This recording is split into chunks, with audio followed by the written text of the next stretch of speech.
My name is Hammam Haytham Attar, and I'm a member of the E-Invoicing team. And today, inshallah, I'll be covering with you four main topics. Number one, I'll give you an introduction of or about E-Invoicing. Just let me check. Can you guys hear my voice clearly? Okay, so I think it's fine. Okay, perfect. Great. Thank you so much. So we will start by giving an introduction to E-Invoicing, where we will explain some of the basic terminologies or definitions, just for us to be on the same page when we talk about certain concepts. We will also talk in the same section about the benefits of E-Invoicing. Why are we implementing E-Invoicing in Saudi Arabia? Also, we will cover the targeted taxpayers or the subject persons for the E-Invoicing regulation as part of module number 1. Moving forward to module number 2, we will talk about the E-Invoicing implementation in Saudi Arabia, where we will have a quick overview, or we will have an overview on the implementation phases. How is the implementation linked to the invoice type or the tax invoice type that the taxpayer issues.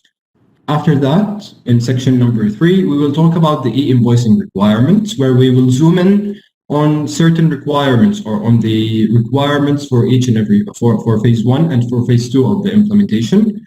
We will be focusing in this presentation on phase 1 requirements specifically.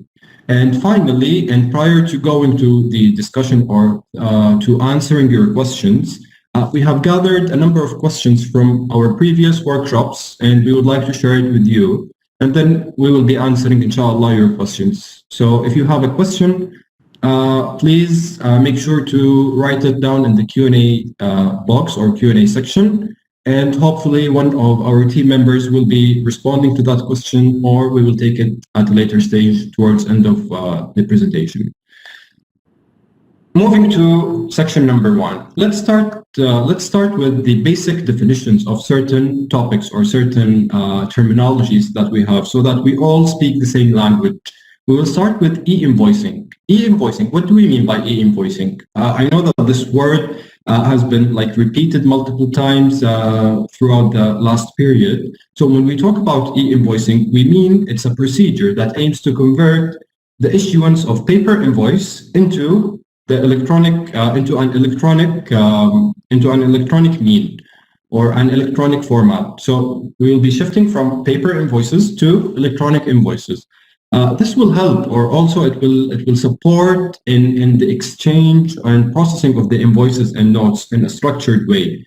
The key element or the key words in here is it must be used, or it must be generated through an electronic solution.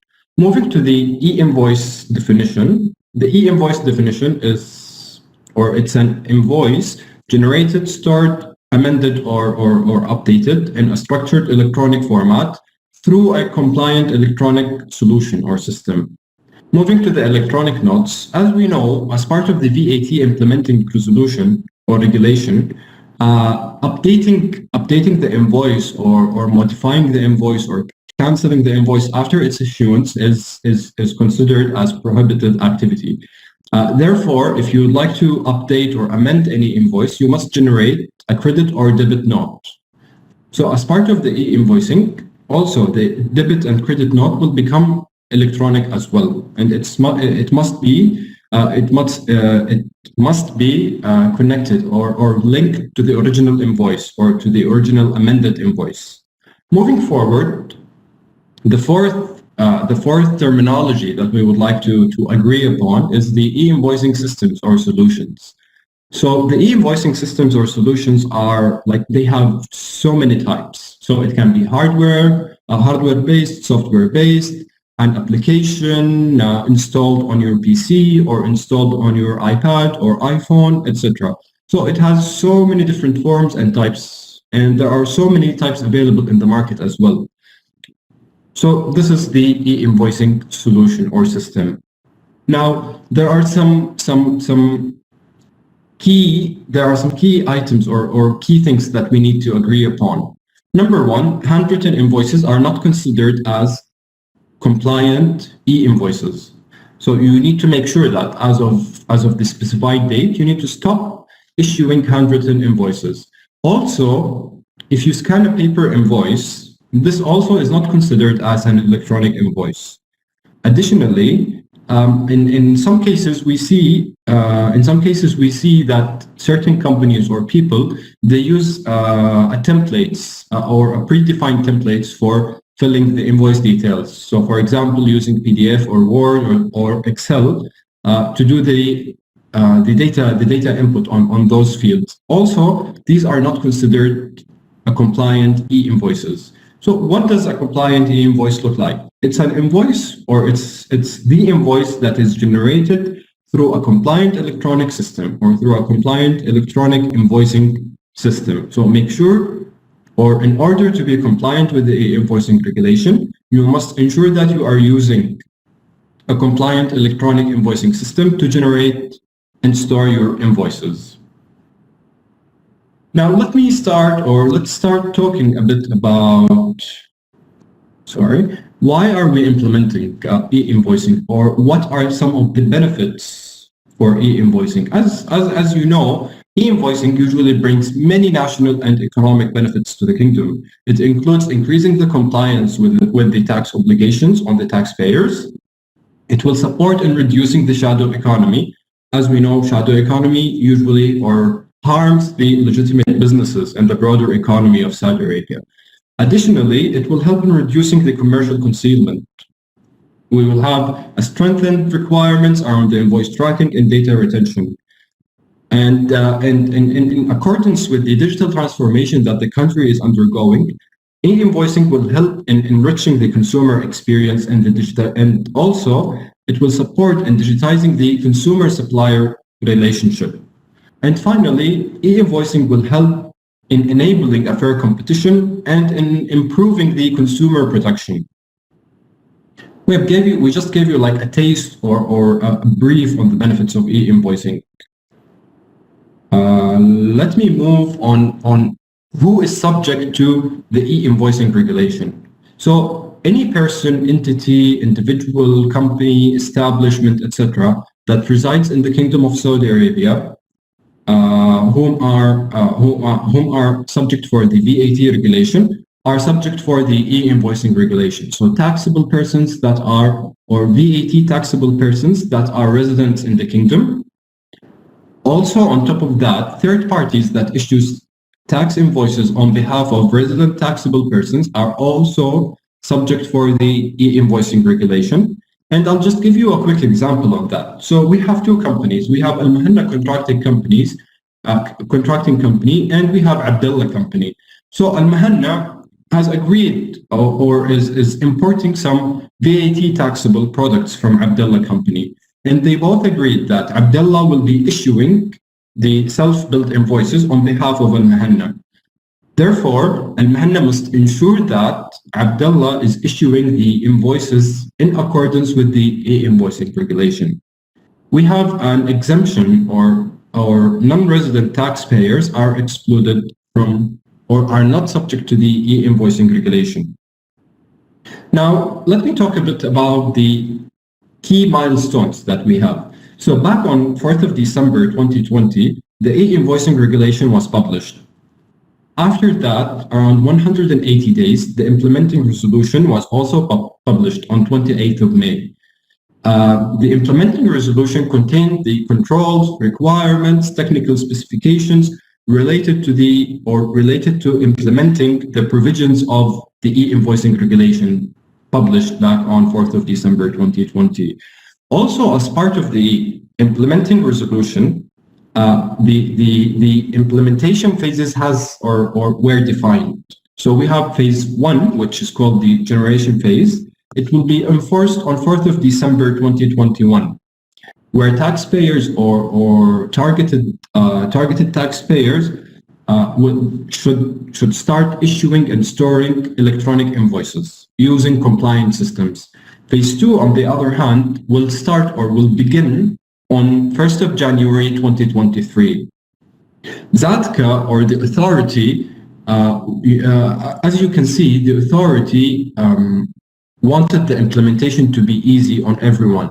Therefore, it's happening on phases. So for phase 1, we have minimal requirements. Moving towards phase 2, we would have additional requirements that we will talk about shortly. There's one note I'd like to highlight. For the January 1st, 2023, the enforcement for integration will happen on phases or on waves. And each wave will be notified by the authority at least 6 months in advance so that they can be prepared for the integration with ZATCA or the authority. Now, I want to dig a bit more deeper on the resolution that was published back on 28th of May, the second milestone that we have. So I would like to dig deeper on the documents that were published. So number one, or the first document, is the implementing resolution document itself. It's the legal document that explains or that contains the controls, requirement, high-level view of the technical specifications, and the implementing phases. Along with the implementing resolution, 3 main technical documents were also issued or published. The XML implementation standard, and it contains the technical requirements for the electronic invoice. Of course, we will get to this point. The XML standard will be used as part of phase 2, not phase 1. So again, ZATCA wanted the implementation to be smooth, easy for everyone. Therefore, ZATCA published all the required documents for both phases, whether it's phase 1 or phase 2, so that taxpayers, developers, solution providers can be prepared to both phases or can have the sufficient time for preparing for both phases. The third document that was published is the data dictionary document, and it contained the names, definitions, and attributes for the data elements of the invoice or the specific field. So for example, the VAT registration number, it's a number. It shouldn't contain, for example, alphabetic characteristics. So it contains all the attributes and details for each and every field of the invoice. The fourth document that was published is the security features implementation standards. The following document helps in ensuring the data integrity and protection of the data. It contains the security requirements that the taxpayer must comply need to meet to comply with the implementing resolution. Now, I'd like to shift. We've went through the introduction. We have understood the common terminologies used within e-invoicing. We spoke about the key milestones who are subject to the e-invoicing. Now let's dig a bit deeper. Let's talk about the implementation of e-invoicing in Saudi Arabia, how it will happen. Basically, or not basically, in summary, the implementation is linked to the invoice type that the supplier is issuing or that the taxpayer is issuing. So as you know, we have 2 types of tax invoices as per the VAT implementing regulation.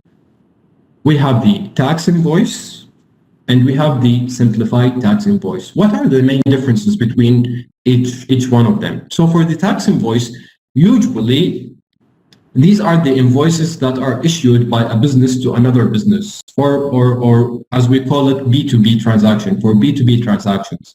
And it should contain all the tax invoice elements. On the other hand, the simplified tax invoice is the invoice that we usually get after visiting a coffee shop, going to a restaurant, or to any retail shop. This is it. That's the simplified tax invoice. Usually, it's from business to consumer or for B2C transactions. Some might say, what will be the difference? So today, these are the invoices that I see or that I receive. What will be the difference after 4th of December?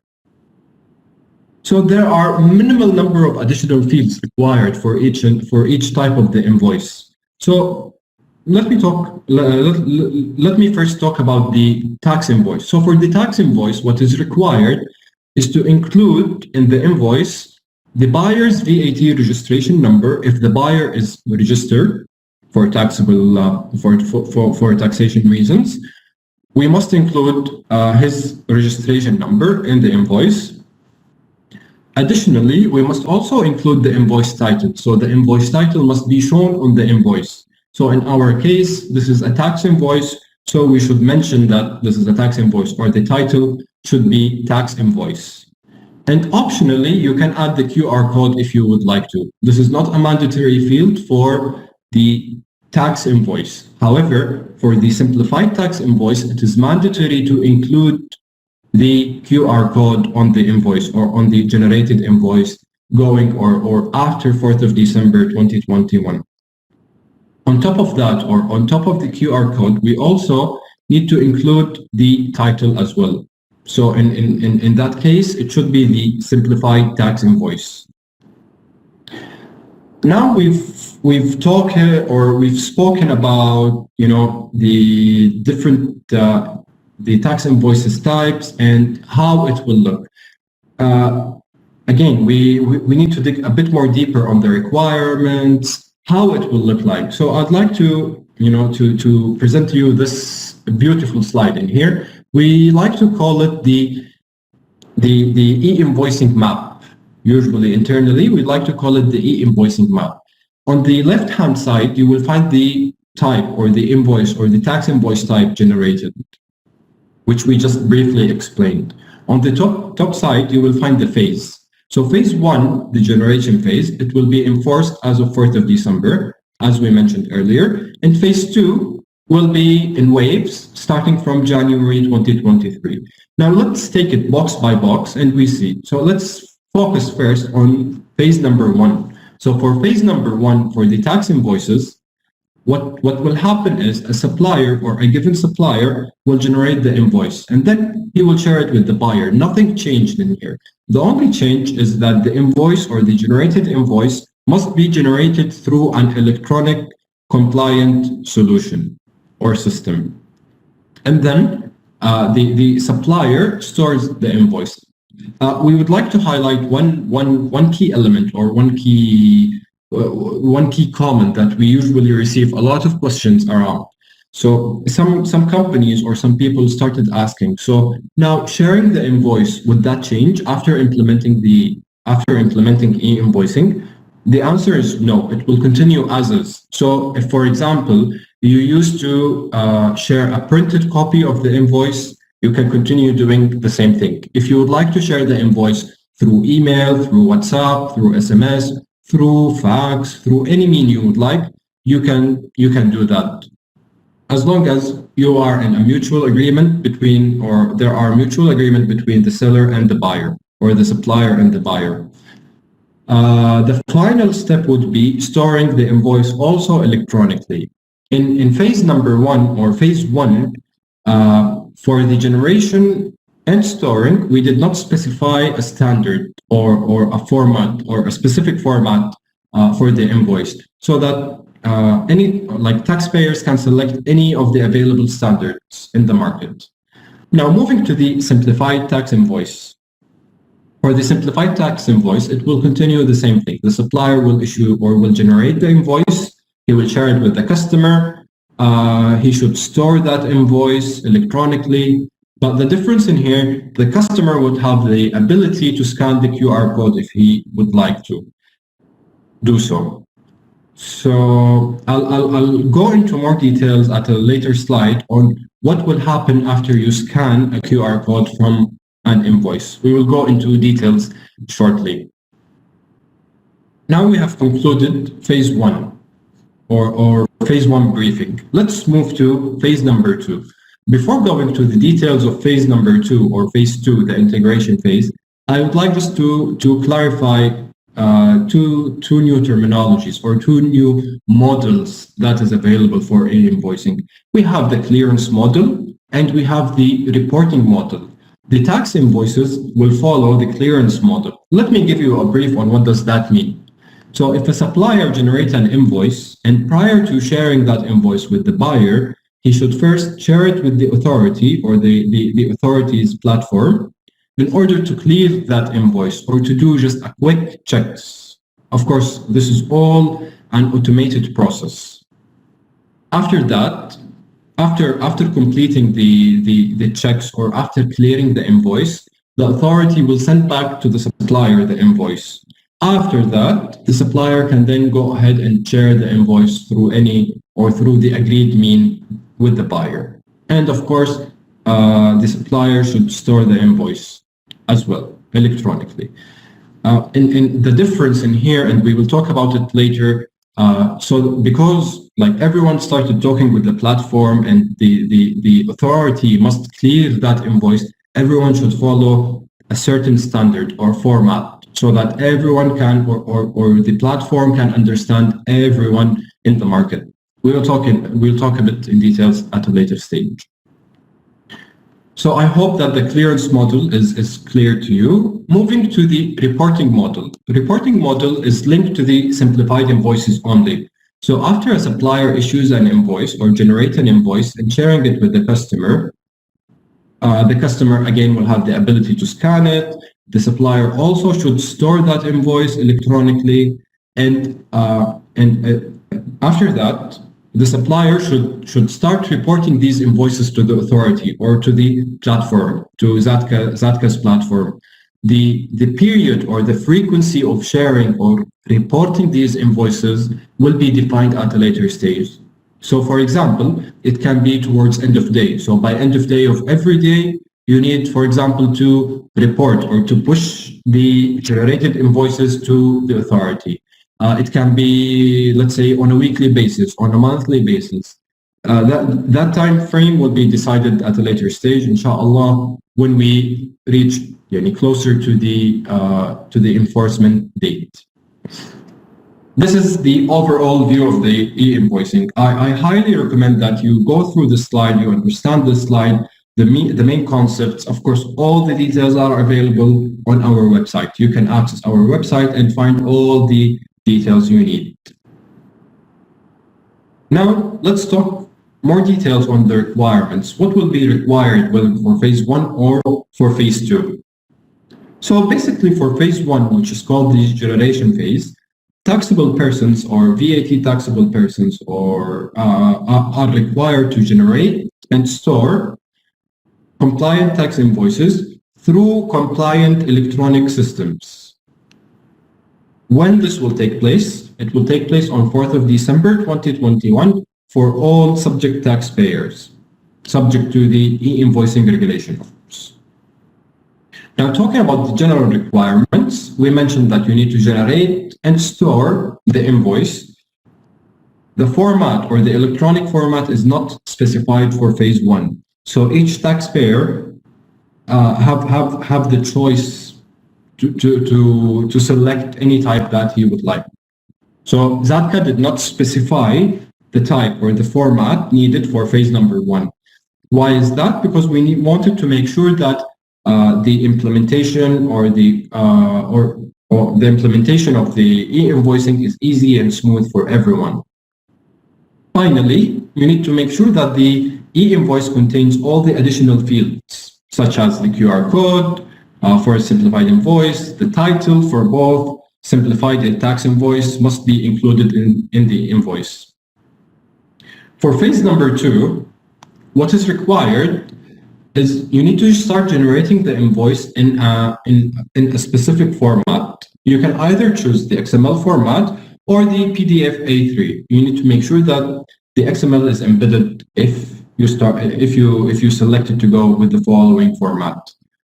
The same goes as well for the storage of the invoice or for the storage of the invoice.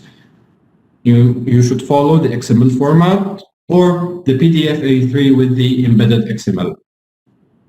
You need also to ensure that the additional fields required, of course, this is phase number 2. This is, it would have additional requirements that we need to comply with. We need to ensure that these additional requirements are met. So, for example, we have an additional requirement or additional fields, such as the cryptographic stamp. Finally, the integration with Zatka or with the authority. The integration of the taxpayer system with the authority's e-invoicing system. It can follow the clearance mechanism where we explained it a bit earlier, or the reporting mechanism, depending on the generated invoice. We have clarified this in here. Just let me go back quickly to show it to you. I'm sorry, I'm facing a bit technical issues. Yeah. So the clearance module or the reporting module. So if you are issuing simplified invoices, you will follow the reporting module. If you're issuing a tax invoices, which is usually between B2B transaction or for B2B transactions, you need to follow the clearance module where the supplier should get the invoice cleared from the authorities platform prior to sharing the invoice with the buyer. In order to be compliant with the requirements for phase 1 on 4th of December, we have noted down 3 easy steps that you need to consider or to consider. Number 1, make sure that you're using a compliant e-invoicing solution or system. Number 2, you need to generate and store electronic invoices, and you need to stop issuing handwritten invoices or the invoices that are issued through the tax auditing softwares. Similar to the example we gave in the beginning of the presentation, where some companies uses Excel or Word with templates with some fields defined in there, and you just need to fill in the fields. This is not acceptable as of 4th of December 2021. And finally, you need to make sure that all the required fields are available on the issued invoice. I've talked a lot about the QR code. Let me give you a brief on what are the components after scanning a QR code. So for phase 1, we have 5 minimum requirements that needs to be shown after scanning a QR code. It includes the seller's name, the VAT registration number for the seller, the timestamp of the invoice, date and time, the e-invoice or the note total, including VAT subtotal, and finally the VAT amount paid. These are the 5 minimum key requirements that needs to be available after scanning the QR code. Of course, the taxpayers, they have the choice to include any additional component after scanning the QR code. So for example, if a taxpayer would like to add the website as well, he can do so, or any other element needed. For phase 2, there are additional requirements. On top of the 5 original requirements, we need to also include the hash of XML of the invoice, a cryptographic stamp, the public key used to issue the cryptographic stamp, and finally, Datka portal cryptographic stamp of the public key of the e-invoicing solution. The following are, if the following is a bit or is too technical to you, maybe we can have, we have other sessions scheduled which focuses more on the technical aspects of e-invoicing. I'll go to the details shortly. Of course, for any new system that is implemented, there are certain prohibited functionalities linked with that system. Let me talk about the prohibited functionalities for phase 1. Allowing uncontrolled access is considered as a prohibited functionality that should not be available or that should not be available on the invoicing solution or system used. The second prohibited function that we have is tampering of the e-invoices or the notes or the logs. So giving the ability to tamper with the invoices after they're issued or even before they are issued, this is considered as a prohibited functionality, and we should not allow it in the solution used. Number 3 is allowing the issuance of multiple invoice sequences. And in here, I'd like to highlight that we do not mean the invoice reference number. A lot of taxpayers are confusing this, like the invoice sequence, with the reference number mentioned in the VAT law. Let me give you this example. So in here, this is the correct invoice sequence. Like you have one sequence for issuing the invoices. In here, when you have 2 sequences to issue the invoice, this is prohibited. And we do not mean, again, we do not mean the reference number. So for example, this can have a reference number of 001, this can be 0010, A, B, C, etc. So we're not talking about this. We're talking as it's, as it can be defined from an accounting perspective, or accounting people might understand this more. It's like having double books. When you have double books, this is what we mean about, like giving the ability to the invoicing system used to have more than one sequence for issuing the invoices. Certain questions come from taxpayers. They say that if I have two branches, should I use one sequence? The answer is no. Here, you're talking about the invoice number or the serial number or the reference number of the invoice. We do not mean that. So each branch can have its own reference number. However, the invoicing solution used in each branch should have only one sequence for issuing the invoices. I hope this is clear. Moving forward, for phase number 2, all functionalities that are prohibited during phase 1 will still continue to be prohibited even for phase 2. Additionally, or on top of that, allowing the export of the stamping key is considered as a prohibited functionality for phase 2. Also, allowing the time change or the modification of the timestamp values are also prohibited and should not be available on the invoicing solution or system used. Okay, the authority has published a number of supporting material that can help you understand or that can help you gain deeper knowledge for e-invoicing. We have the Simplified Guideline. It summarizes the phases. One note, the presentation you're seeing in here today was created was created from the Simplified Guideline. So we have gathered, or we have put in place the Simplified Guideline in a more presentable, maybe in a more simplified way for the sake of this workshop. But please make sure to visit our website and check the Simplified Guideline. It will help you a lot in understanding and clarifying a number of points. Additionally, SATCA will also be publishing the detailed guideline. It will give you more details. It will support taxpayers, see some examples or some implementation examples, etc. And it will be published, inshallah, very soon. Additionally, or on top of the guidelines, the authority has published the FAQs document. In the FAQs document, we usually update that on a frequent basis. So we highly recommend that anytime you would like to check that document, don't depend on a previous version that you have. Please make sure to visit the authority's website and download the FAQ document from there. Because usually what we do after each workshop we conduct, and so far maybe we did more than 20 workshops, we collect all the questions, we assess the questions, we see what are the new questions, we answer them, and then we reflect them on the FAQ document that we have.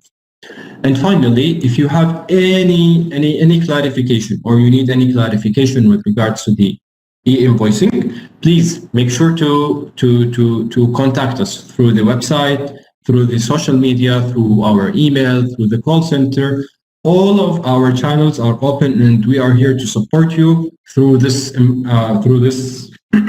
implementation journey, or through the e-invoicing implementation journey.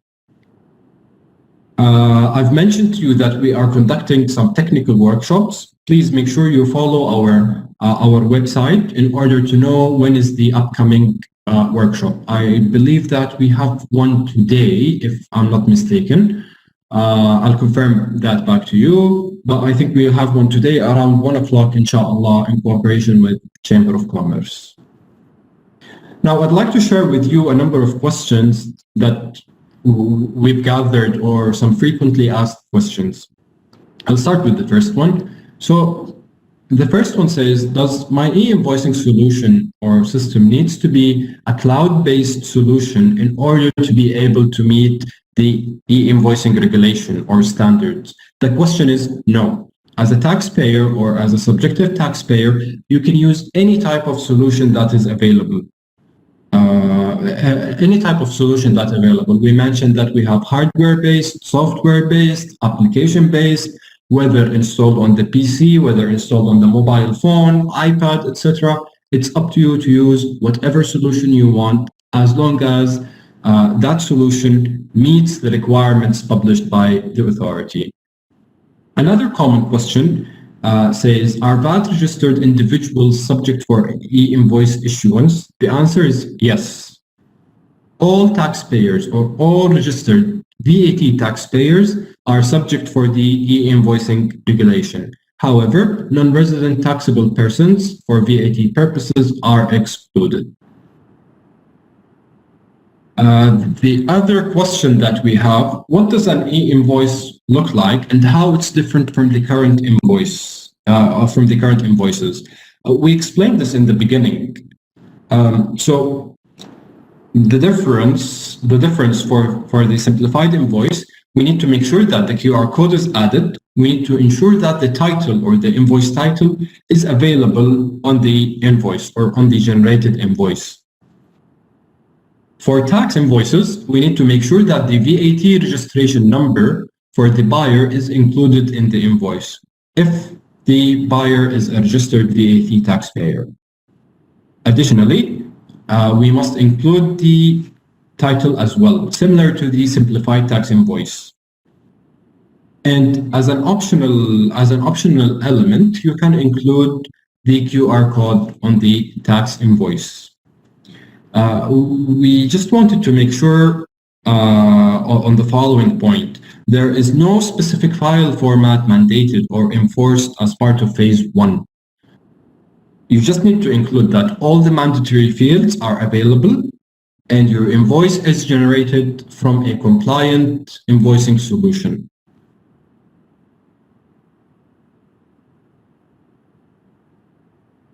Sorry.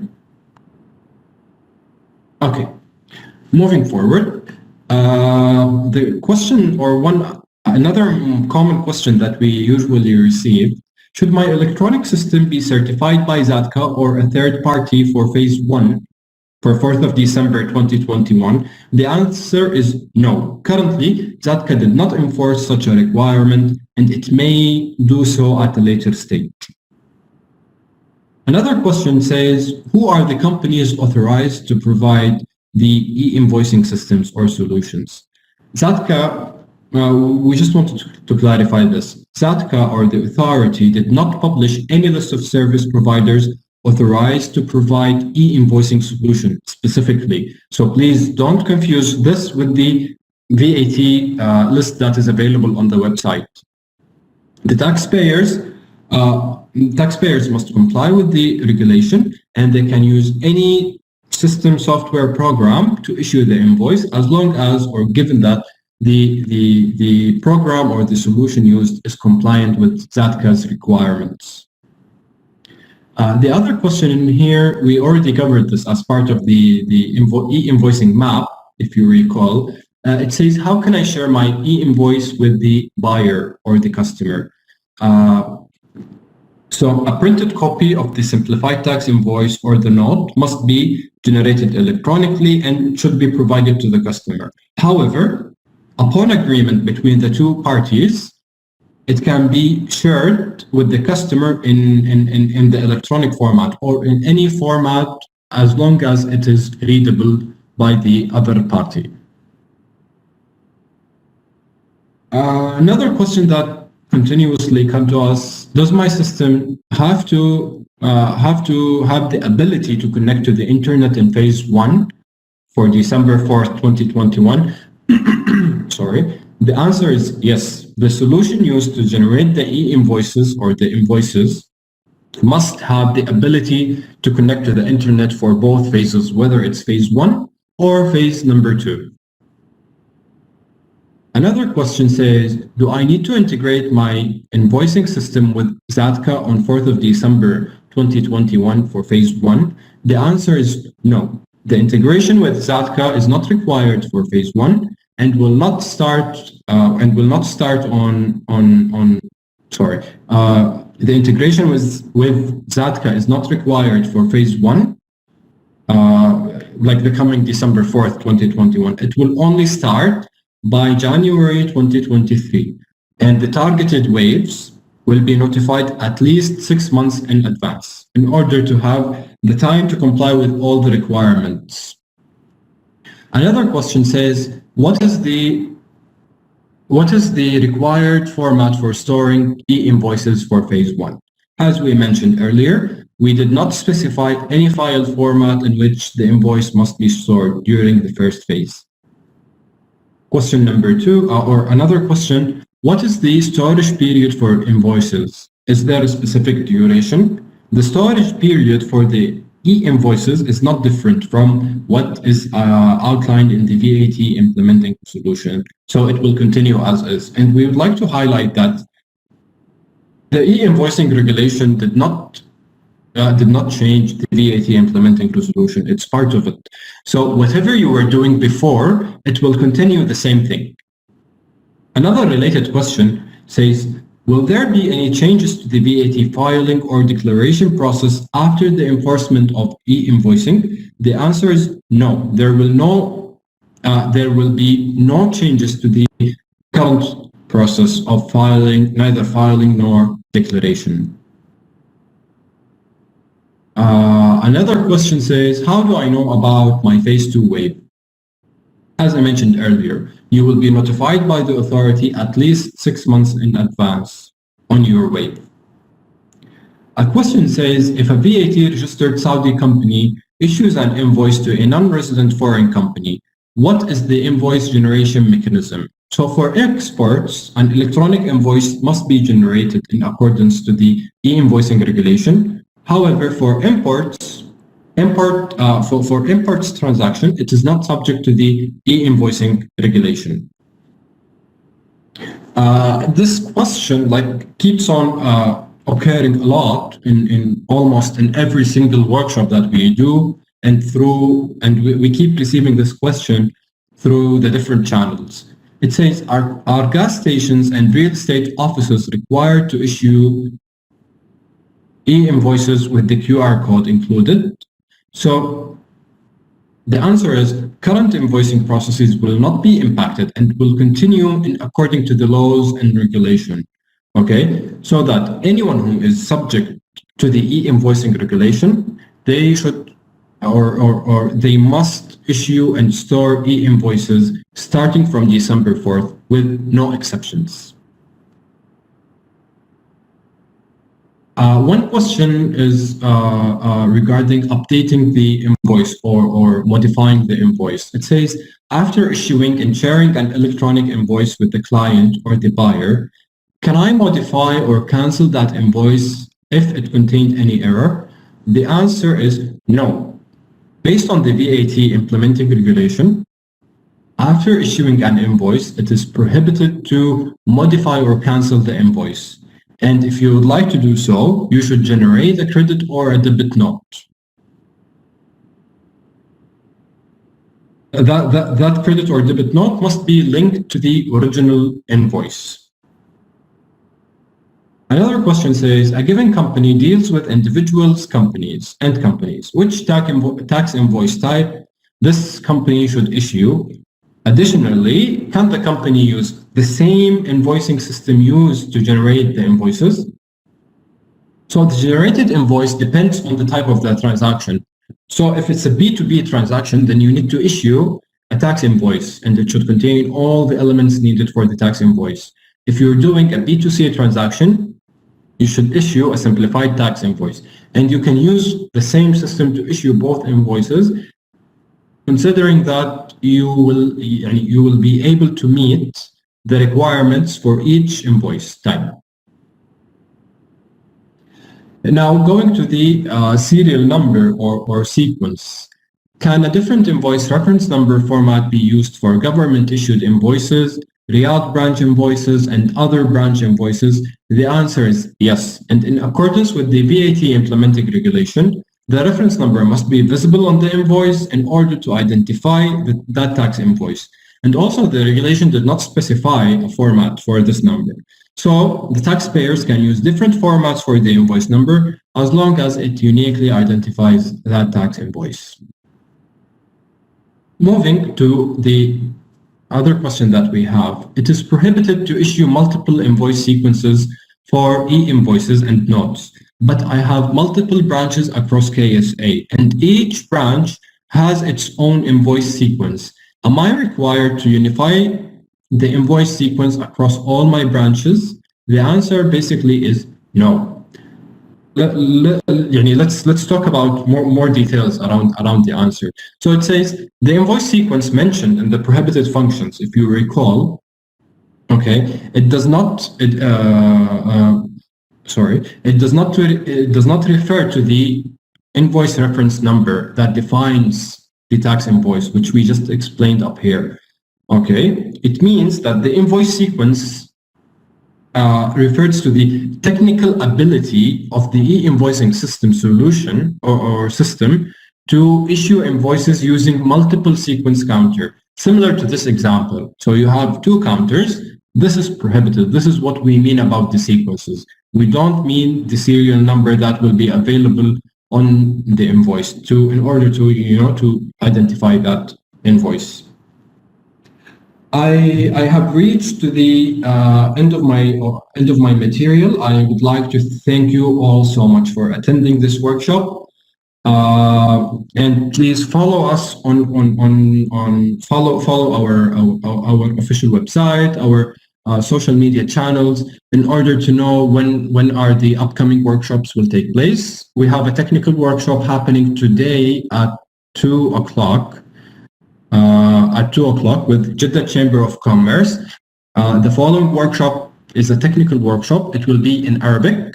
Hopefully after the vacation or after Eid, we will be conducting more and more workshops, technical and general workshops.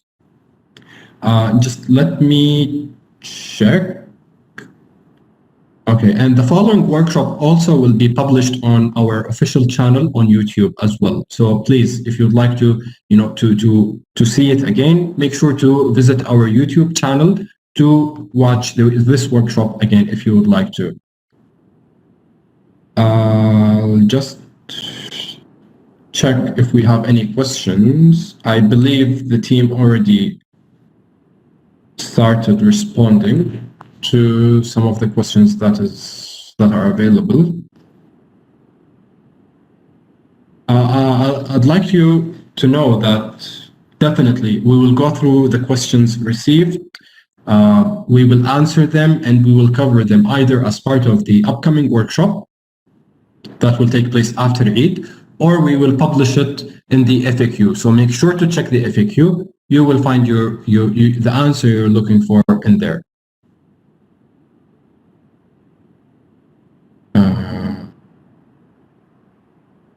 So we have a question that says, how can I get a copy of the seminar? It's available. It's available on the YouTube channel. How can I get a copy of the recorded webinar? It's available on the YouTube channel of the authority. What do you mean by e-invoicing compliance system?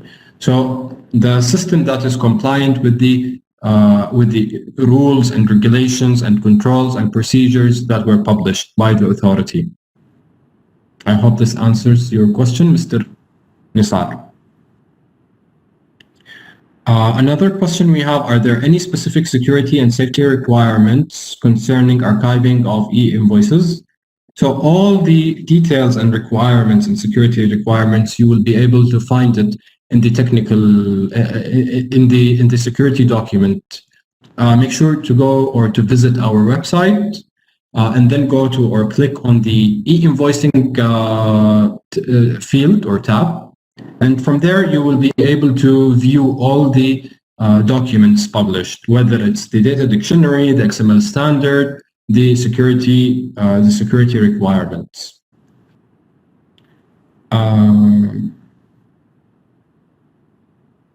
Okay, the info that must have in a tax invoice is only tax ID and registration number. Mr. Bedr is asking, the info that must have in a tax invoice is only tax ID and registration number. Is that right? Mr. Bedr, I urge you to check article number 53 and the other related articles for what are the required fields for the tax invoice. Can we have the meeting notification mail 1 day before the meeting? I'll pass your concern, Mr. Sayed, to the responsible team. Consumer can scan the QR code using any QR reader software.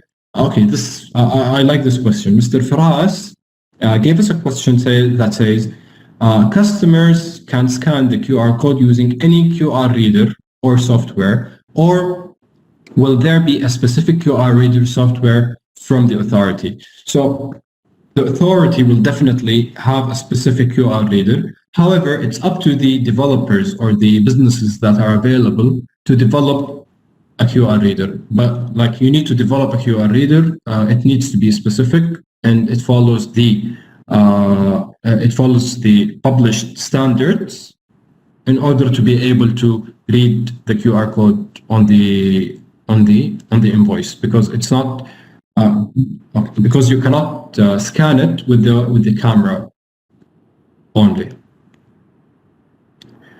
Mr. Muhammad Salama is asking about the sequences. I think I already covered that question.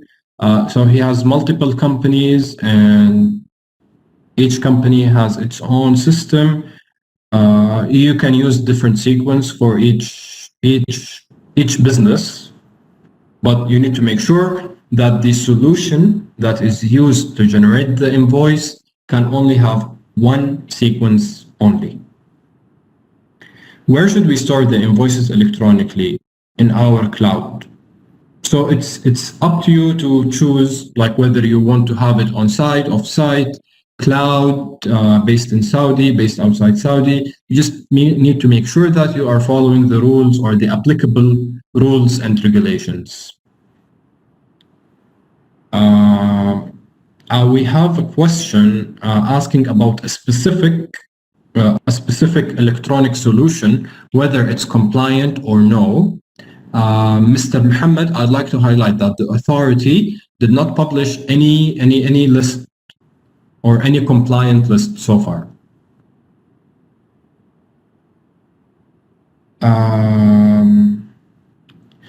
Again, Mr. Muhammad is asking about the presentation. As I mentioned, the presentation will be available on the YouTube channel, or the full recording will be available on the YouTube channel.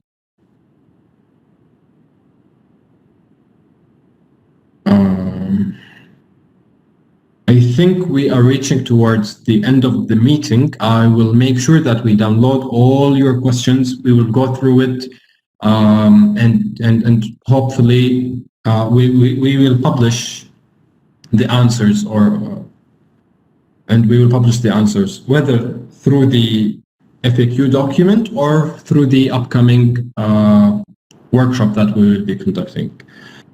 I'd like to thank you all for attending this workshop.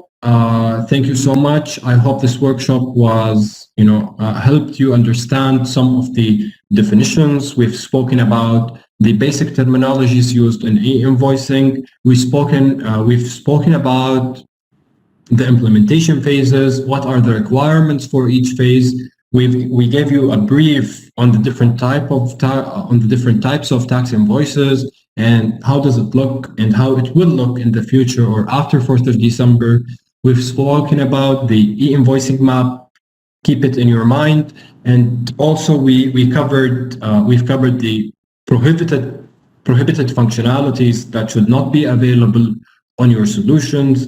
Make sure to visit our website to download all related materials. And if you have any question or comment or any clarification needed, please feel free to reach us, and we will be there to support you, inshallah. Wish you a pleasant day, and thank you so much.